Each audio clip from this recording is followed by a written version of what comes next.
নমস্কার, জয় শ্রীকৃষ্ণ। আজকে লাঞ্চে ছিল অনেক আইটেম। ডালের সাথে গন্ধরাজ লেবু, করলা ভাজা, ঝিঙে বাটা, পাট শাকের ঝোল আর স্পেশাল ক্যাপসি পানির। তো পানির আর ক্যাপসিকামগুলো আমি কিউব শেপ করে কেটে নিয়েছিলাম আর দুটো টমেটোকে রাফলি কেটে নিয়েছিলাম।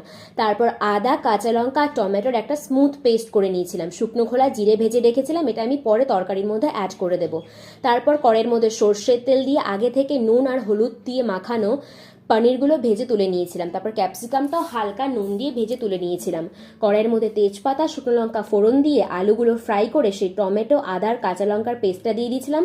পরিমাণ মতো নুন, হলুদ গুঁড়ো দিয়েও দিয়েছিলাম। তারপর দিয়ে দিয়েছিলাম ধনের গুঁড়ো। তারপর কাজু বাদাম পেস্ট, টক দই দিয়ে ভালো করে মিশিয়ে দিয়ে দিয়েছিলাম সেই ভিজিয়ে রাখা পনিরগুলো আমি চিনি আর গরম জলের মধ্যে ডুবিয়ে রেখেছিলাম।